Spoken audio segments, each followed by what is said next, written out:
యశ్రద్ధయా శ్రుతవత్యా చ భక్త్యా సంవృజ్యమానే హృదయేవధాయ జ్ఞానేన వైరాగ్యబలేన ధీర వ్రజేమ తత్తే అంఘ్రి సరోజపీఠం. అంఘ్రి సరోజపీఠం అంటే పరమ పూజనీయ స్థానమైనటువంటి భగవంతుడి పాదపద్మాలు. పవిత్రమైన ఆ స్థానాన్ని చేరాలి అంటే ఏం చేయాలి? ఎప్పటికీ కృష్ణ భక్తి అందరికీ లభిస్తుంది. యత్ శ్రద్ధయా శ్రుతవత్యా, శ్రద్ధతో శ్రవణం చేయటం ద్వారా అందరికీ లభిస్తుంది. నవవిధ భక్తి విధానాలలో శ్రవణానికి మొదటి ప్రాధాన్యత ఇచ్చారు. భగవంతుడు కలియుగంలో శబ్దావతారంగాను నామరూపంగాను కూడా అవతరించాడు. అందువలన కళ్ళతో కాకుండా చెవులతో ఆయనని అనుభూతి చెందాలి. ఏదైనా విషయాన్ని గురించి తెలియజేయాలనుకున్నప్పుడు హిందీలో అయితే సునియే అంటారు, ఇంగ్లీష్లో అయితే హియర్ మీ అంటారు, తెలుగులో అయితే చెప్పేది కాస్త వినండి అంటారు, కన్నడలో కేళ్రి అంటారు, తమిళ్లో అయితే కేళింగో అంటారు. ఈ విధంగా ఏ భాషలో తీసుకున్నా విషయ జ్ఞానం హృదయాన్ని చేరాలి అంటే చూపు ద్వారా కాకుండా ఆలకించటం ద్వారా జరిగినప్పుడు ఫలితం వెంటనే కనిపిస్తుంది. కనుక శ్రవణం కీర్తనం విష్ణు. మనం దేనిని శ్రవణం చేయాలి? విష్ణువును. విష్ణు కీర్తనం, భగవంతుడి దివ్యమైన నామ రూప యశోగుణాలు మొదలైన వాటిని నిరంతరంగా వింటూ ఉండాలి. సతతం కీర్తయంతో మాం, ఎల్లప్పుడూ కృష్ణుని గురించి వినడం లేదా కీర్తించటం లేదా స్మరించటం. ఇది ఎలా సాధ్యమవుతుంది? ఆ విధానాన్ని పరంపరానుగతంగా వస్తున్న ఆచార్యులు మనకు బోధించారు. రోజంతా కృష్ణుడి సేవలో నియుక్తులై ఉండేలాంటి ఒక టైం టేబుల్ని ప్రభుపాద మన కోసం తయారు చేసి ఇచ్చారు. బ్రాహ్మీ ముహూర్తంలో లేవడం, మంగళారతి అటెండ్ చేయడం, జపం చేయడం, భాగవత శ్రవణము, ప్రసాద సేవనము, ఇవన్నీ అందరికీ సంబంధించినవి. అంటే కృష్ణ చైతన్యాన్ని ఫాలో చేసే అందరికీ. ఇవే కాకుండా ఎవరెవరి శక్తికి, ఆసక్తికి, సమర్థతకు తగ్గట్టుగా వాళ్ళు భగవంతుణ్ణి సేవించాలి. ఆయన కొలువై ఉన్న మందిరాన్ని శుభ్రం చేయటం, ఆయన కోసం మాలలు తయారు చేయడం, దివ్యమంగళకరమైన శ్రీమూర్తిని అలంకరించటం, పూజించటం, రుచికరమైన పదార్థాలు వండి పెట్టడం, నృత్యగానాలతో అలరించటం, ఆయన ఉద్యమాన్ని ప్రచారం చేయటం, ఆయన కీర్తిని గ్లోరిఫై చేయటం, ఇలా ఏం చేస్తున్నా కూడా కృష్ణుడితో కనెక్ట్ అయి ఉండడాన్ని గోపికల నుండి నేర్చుకోవాలి. శ్రీకృష్ణుడు వేణుగాన ప్రవీణుడు. ఆ వేణునాదానికి గోపికలు ఆకర్షితులయ్యారు.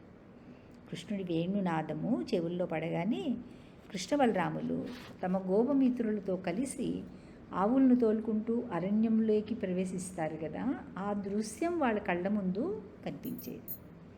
వేణునాదం గోపికలనే కాదు, సకల జీవులను మైమర్పించేలా చేస్తుంది. ఒక్కొక్కప్పుడు గోపికలు అతడి వేణువు చేసుకున్న భాగ్యం పట్ల అసూయ చెందేవారు. కేవలం వెదురుముక్క అయిన ఈ వేణువు నిరంతరం కృష్ణుడి అధరామృత పానం చేయగలగడము ఎలా సాధ్యపడుతూ ఉంది అని. కృష్ణ బుక్ ఉంది కదా, Krishna the supreme personality of godhead అని. ఆ బుక్లో 21st చాప్టర్ దాంట్లో అంతా కృష్ణుడి వేణుగానానికి గోపికలే కాకుండా సకల జీవరాశులు ఆకర్షితులు కావడం గురించి చెప్పబడింది. గోపికలు పల్లెపడుచులు అయినప్పటికీ వారికి అపారమైన వేదజ్ఞానం ఉంది. అది వేదజ్ఞానం అనే విషయం వాళ్ళకి తెలియదు. వేదాలను ప్రత్యక్షంగా పఠించకపోయినప్పటికీ ప్రామాణికుల ద్వారా వినడం చేత జనసామాన్యమంతా కూడా అప్పట్లో వేదాల మహోన్నతమైనటువంటి సత్యాలని తెలుసుకోగలిగారు. బృందావనము సమస్త భూమండల మహిమను చాటుతోందని, దానికి కారణము వంశీమోహనుడు తన దివ్యమైన పాదచిహ్నాలను అక్కడ ముద్రించడమేనని గోపికలు అనుకున్నారు. స్థావర జంగమాలతో సహా సమస్త ప్రాణులు కృష్ణ బలరాములు తమ వేణువులు ఊదుతున్నప్పుడు ఎలా స్పందించాయో ఒకరితో ఒకరు సంభాషించుకుంటారు. చెలులారా, ఈ లేళ్లను చూడండి, ఇవి మూగ ప్రాణులైన నందతనుడైన శ్రీకృష్ణుడి చెంతకు చేరగలిగాయి. గొప్ప అనురాగంతో అతన్నే చూస్తూ నమస్కరిస్తున్నాయి. అతని వేణునాదం చెవులకు సోకగానే నెమళ్ళు కొత్త మేఘాల ఉరుములు విన్నట్లుగా మత్తిల్లుతూ ఉన్నాయి. గోవర్ధన పర్వతం మీద లోయలో ఉన్న జంతువులు, వృక్షాలు నర్తించే నెమళ్లను చూసి స్థాణువులైపోయి శ్రద్ధగా ఆ మురళీరవాన్ని వింటూ ఉన్నాయి. తనపైన సంచరించే కృష్ణబలరాముల సాంగత్యాన్ని అనుభవిస్తున్న కారణంగా గోవర్ధన పర్వతం ఎంత భాగ్యవంతమైందో. శ్రీకృష్ణుడి వేణునాదం గోవులకు అమృతధారలాగా అనిపించి ఆ అమృతాన్ని పానం చేయడానికా అన్నట్లు తమ పొడవాటి చెవులను నిక్కబెడతాయి. గోవత్సాలు అంటే ఆవుదూడలు తమ తల్లుల స్తనాన్ని నోటిలో పెట్టుకుని కూడా క్షీరాన్ని తాగకుండా నిశ్చేష్టలై నిలిచిపోతాయి. ఆ విధంగా బృందావనంలోని ఆవులు దూడలకు కూడా కృష్ణుడి కోసం ఏ విధంగా విలపించాలో, హృదయంలోనే అతనిని ఏ విధంగా ఆలింగనం చేసుకోవాలో బాగా తెలుసు అని గోపికలు అనుకున్నారు. చివరికి చెట్ల కొమ్మలలో రెమ్మలలో కూర్చుని ఉన్న పక్షులు కూడా సమస్తాన్ని మర్చిపోయి నిశ్శబ్దంగా కృష్ణుడి వైపే చూస్తూ ఉంటాయి. ఈ విధంగా పశువులు పక్షులతో పాటు సకల జీవరాశులు కృష్ణ భక్తిలో మునిగి ఉండడాన్ని గురించి గోపికలు చర్చించుకుంటూ వాటి భాగ్యాన్ని గురించి అబ్బురపడేవాళ్ళు. ఏదో ఒక విధంగా సర్వదా కృష్ణుడి తలుపులలోనే నిమగ్నమై ఉండటం, ఈ కృష్ణ భక్తి భావనకు గోపికలు అత్యంత ప్రామాణికులు అని చెప్పాలి. అందువల్లనే వాళ్ళు శ్రీకృష్ణుడిని సేవించిన విధానం కంటే ఉత్తమమైన పద్ధతి మరొకటి లేదు అని చైతన్య మహాప్రభు ప్రకటించారు. గోపికలు ఉన్నతమైన బ్రాహ్మణ వంశంలో కానీ క్షత్రియ వంశంలో కానీ జన్మించలేదు. వైశ్యులుగా జన్మించారు. అయినప్పటికీ పెద్ద వ్యాపార వర్గంలో కాకుండా సామాన్యమైన గోపులలాగా జీవించారు. విద్యాధికులు కాకపోయినా వేదజ్ఞానంలో ప్రామాణికులైన బ్రాహ్మణుల నుండి సమస్త జ్ఞానాన్ని గురించి విన్నారు. కృష్ణుడి తలపులలో సదా లగ్నమై ఉండడము గోపికల ఏకైక లక్ష్యం. అయితే మనము గోపికలను అనుకరించకూడదు. కృష్ణుడి వేణుగానం పైన ధ్యానం చేస్తూ రోజంతా కాలం గడపడం అందరికీ సాధ్యం కాదు. కానీ దివ్యమైన కృష్ణలీలలను ప్రతిక్షణం తలుచుకునే విధానాన్ని అభ్యసించటంలో మనం గోపికల అడుగుజాడలను అనుసరించాలి, అనుకరణ కాదు. నిజమైన కృష్ణ భక్తిని ఎప్పటికీ పొందగలుగుతామంటే దివ్యమైన హరే కృష్ణ మహామంత్రాన్ని జపించడం ద్వారా పరిశుద్ధులైనప్పుడు.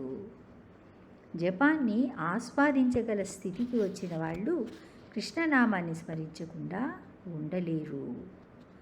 కేవలం బ్యూటిఫుల్గానో మెకానికల్గానో జపం చేస్తూ మనం ఇంకా స్టార్టింగ్ పాయింట్లోనే ఉన్నాము. నిజాయితీగా ఆలోచిస్తే కృష్ణ భక్తిలో ఎక్కడున్నామో మనకే తెలిసిపోతుంది. అయితే ఒకందుకు సంతోషపడాలి, కనీసం మనము ఈ చాంటింగ్ ప్రాసెస్ను ఆల్రెడీ ప్రారంభించాము. భౌతిక ప్రపంచంలో కూడా ఏది రాత్రికి రాత్రే ఓవర్ నైట్ అంటాం కదా, జరిగిపోదు. వదలకుండా ప్రయత్నం చేస్తేనే సాధించగలుగుతారు. అటువంటప్పుడు అలౌకికమైన భక్తి సాధనను ఇంకెంత స్థిరచిత్తంతో సాధన చేయాలి. ఇది గ్రాడ్యువల్ ప్రాసెస్, అంటే ఒకదాని తర్వాత జరిగేటటువంటి విధానం, స్టెప్ బై స్టెప్గా ముందుకెళ్ళడం. ఒక్కసారి కృష్ణ కీర్తన పట్ల అభిరుచి కలిగింది అంటే ఇంకా కృష్ణుడి దగ్గరకు వెళ్లకుండా ఎవరూ ఆపలేరు. ప్రహ్లాదుని చూడండి, 5 ఏళ్ల పసివాడు. అయినప్పటికీ విష్ణు చరణాలను సదా స్మరిస్తూ ఆనందసాగరంలో తేలుతూ ఉండేవాడు. అసుర చక్రవర్తి అయిన తండ్రి హిరణ్యకశ్యపుడు ముల్లోకాలను రూల్ చేస్తున్నాడు. విష్ణుద్వేషి. పుత్రుడే శత్రుపక్షాన చేరి శ్రీహరికి భక్తుడు కావడం సహించలేకపోయాడు. పుత్ర మమకారంతో నయానా భయాన ఎంత నచ్చ చెప్పినా ప్రహ్లాదుడి మనసు మారలేదు. సామదాన భేద దండోపాయాలన్నిటినీ ప్రయోగించాడు. అన్నీ నిష్ప్రయోజనమైపోయాయి. చెక్కు చెదరని మందహాసంతో తన ఎదుట నిలబడ్డ ప్రహ్లాదుడిని చూసి హిరణ్యకశిపుడు కోపంతో కంపించిపోయాడు. తస్యమే అభీతవత్ మూఢ శాసనం కింబలోత్యాణం, శాసనం కింబలోత్య గాహ అని రెట్టించాడు. ఎలా వచ్చింది నీకు? అరే మూర్ఖుడా, ఎవరు బలం చూసుకుని నువ్వు ఇంత మొండితనంతో నిర్భయుడు అయిన శాసనాన్ని ధిక్కరిస్తున్నావు? అలా కుపితుడై తండ్రి మాట్లాడడం పట్ల ప్రహ్లాదుడు ఏమాత్రము భీతి చెందలేదు. చాలా మృదువుగా, సరళంగా, వినయంగా సమాధానమిచ్చాడు. బలయుతులకు దుర్బలులకు బలమెవ్వరు నీకు నాకు, బ్రహ్మాండములకున్ బలమెవ్వండు, ప్రాణులకున్ బలమెవ్వండు, అతి విపుడే బలము అసురేంద్ర. ప్రహ్లాదుడు పరమ భాగవతోత్తముడు, మహాత్ముడు, కృష్ణపాదార విందాలను సంపూర్ణంగా శరణు వేడినవాడు. ఎటువంటి పరిస్థితుల్లో అయినా తనకు శ్రీకృష్ణుడు రక్షణ ఇస్తాడు అనే పరిపూర్ణమైన విశ్వాసంతో ఉన్నాడు. అందువల్లనే హిరణ్యకశ్యపుడు అనేక మెలికలు పెట్టి దాదాపుగా మరణం లేని వరాన్ని బ్రహ్మదేవుడి నుండి పొందినప్పటికీ వాటన్నిటినీ అధిగమించి శ్రీహరి నారసింహుడై వచ్చి హిరణ్యకశ్యపుణ్ణి సంహరించాడు. తన భక్త వత్సరతను నిరూపించాడు. కృష్ణుడు కాక మరెవరు ముక్తిని ఇవ్వగలుగుతారు? కృష్ణుడికి విధేయులైనటువంటి ఇతర దేవతలు వారి పరిధిలో ఇవ్వగల వరాలను వాళ్ళు అనుగ్రహిస్తారు. కానీ ఆ దేవతలు శాశ్వతం కాదు, వారిచ్చే వరాలు శాశ్వతం కాదు. కృష్ణుడిని ముకుందుడు అంటారు, ముక్తిని ప్రసాదించేవాడు అని. మరొకందుకు కూడా అంటారు. బృందావనంలో కుంద అనే ఫ్లవర్స్ ఉంటాయి. కృష్ణుడి చిరునవ్వుతో కూడిన వదనము అంటే ఆ పూలంత సుందరంగా ఉంటుంది అంటే ఆ కృష్ణుడి వదనమంతా సుందరంగా ఆ పూలు ఉంటాయి అంటున్నారు. కృష్ణుడికి ఎంతో ఇష్టమైనవి కూడా ఎప్పుడూ ఆ కుంద ఫ్లవర్స్తో అలంకరించుకుంటాడు అని అందుకు కూడా ముకుంద అని ప్రియంగా పిలుచుకుంటారు. ప్రపంచంలో ఎక్కడ ఏ ఆలయానికి వెళ్ళినా కృష్ణుడి శ్రీమూర్తి చిరునవ్వులు చిందిస్తూ భక్తకోటికి అభయప్రదానం చేస్తూ ఉంటుంది. ఈ శ్లోకంలో జ్ఞానేన వైరాగ్య బలేన ధీర అనే వాక్యం ఉంది. భక్తయోగ సాధనలో ధీరత్వం చాలా ముఖ్యం. ఎటువంటి కలతలు కలిగినా చలించకుండా ఉండేవాడు ధీరుడు. కలతలు అంటే కష్టాలే అని కాదు, ఎటువంటి పరిస్థితిలోనూ కూడా చలించరన్నమాట, అజిటేషన్ ఉండదు. భౌతిక ప్రపంచంలో ఉన్న వ్యక్తులు బద్ధస్థితిలో ఉండటం వలన దేహభావంతో ఉంటారు. తాము ఆత్మరూపులు అన్న విషయాన్ని పూర్తిగా మర్చిపోయి ఉంటారు. దేహభ్రాంతితో ఉంటారు. శరీరంతో పొందే సుఖాల పట్ల, విషయ వాంఛల పట్ల అమితమైన ఆసక్తితో ఉంటారు. లౌకిక ప్రపంచంలో అన్నిటికంటే హయ్యెస్ట్ భోగానుభవము అంటే మైథున సుఖం. స్త్రీ పట్ల ఉన్న వ్యామోహము ప్రపంచంలో ఎన్నో యుద్ధాలకు కారణమైంది. కామాతురాణం నభయం నలజ్జ అన్నారు. ప్రస్తుత సమాజంలో జరుగుతున్న దురాగతాలు, పసిపిల్లలని కూడా చూడకుండా జరుగుతున్న లైంగిక కిరాతకాలు గురించి వింటూ ఉంటే అప్పట్లో ఉన్న అసురులు, రాక్షసులు కూడా ఎంతో సంస్కారవంతులు అనిపిస్తుంది. భౌతికమైన ఆసక్తుల పట్ల వైరాగ్యం కలగాలంటే ఆత్మజ్ఞానాన్ని అభ్యాసం చేసి తీరాలి. భగవంతుడి పాదకమల సేవను చేయటం ద్వారా ఈ జ్ఞానము, వైరాగ్యము రెండూ కూడా త్వరలోనే పొందగలుగుతారు. భాగవతంలో శివుడిని ధీరుడిగా వర్ణించారు.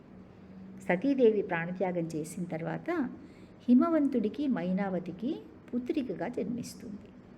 సతీ వియోగంతో శివుడు పూర్తిగా ధ్యానంలో మునిగి ఉంటాడు. చిన్నతనం నుండి శివుడినే పెళ్లాడాలి అనే కోరికతో ఉన్న పార్వతీదేవి తపస్సు చేసుకుంటున్న శివుడిని సేవిస్తూ ఉంటుంది. వారిద్దరికీ పుట్టబోయే కార్తికేయుడి చేతిలో త్రిపురాసురుడు అనే రాక్షసుడు మరణించాల్సి ఉంది. వాడి వలన అనేక బాధలు పడుతున్న దేవతలు పార్వతీ పరమేశ్వరుల కలయిక కోసము ఎదురు చూస్తూ ఉంటారు. అలా వారి చేత పంపించబడిన మన్మథుడు తన పుష్పబాణాలతో శివుడిలో కామవాంఛలు కలిగించబోయి ఆయన 3వ కంటి నుండి వెలువడిన అగ్నిలో భస్మమైపోతాడు. తపసమాధిలో ఉన్న శివుడిలో స్పందన కలిగించటం కోసము ఒకసారి పార్వతి అతన్ని సేవిస్తున్నప్పుడు తన చేతితో శివుడి జననాంగాన్ని స్పృశిస్తుంది. సుకుమారి, సౌందర్యవతి, ముగ్ధ అయిన పార్వతి అత్యంత సన్నిహితంగా వచ్చి తనను తాకినప్పుడు ఏమాత్రము అలజడికి గురి కాకపోవటం వలన ఆ సందర్భంలో శివుడిని ధీరుడు అని ప్రశంసించారు. మహాదేవుడి వరకు ఎందుకు, శ్రద్ధాభక్తులతో శ్రీకృష్ణ భగవానుడి పాదపద్మాలను సేవించటం వలన భక్తుల జీవితంలో అద్భుతమైన పరిణామాలు కలుగుతాయి. అనేక మంది భక్త శ్రేష్ఠుల గురించి మనం తెలుసుకోవచ్చు. అటువంటి భక్తులలో ఒకరైన యామునాచార్యుల గురించి ప్రభుపాద పర్పోట్లో వివరించారు.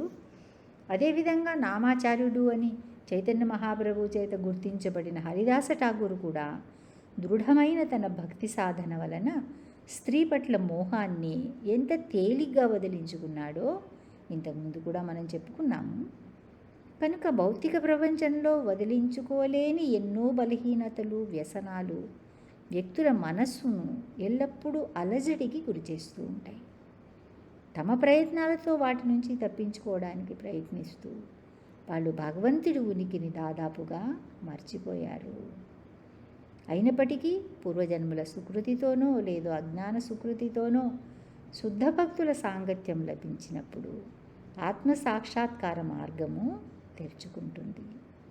బ్రహ్మాండ భ్రమితే కోనో భాగ్యవాంజీవ్ గురుకృష్ణ కృపాయాపాయ భక్తిలతాబీజ్.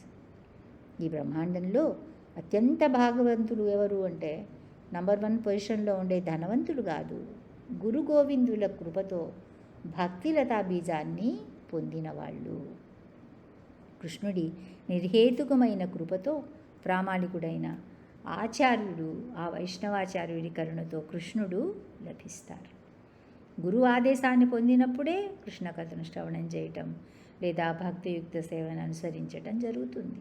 అందువలన భగవంతుడికి భక్తులకు మధ్య వయా మీడియాగా గురువు ఉంటారు. అంటే అనుసంధానం చేయగల వ్యక్తి. అటువంటి గురువుని తప్పనిసరిగా ఆశ్రయించాలి. హరే కృష్ణ.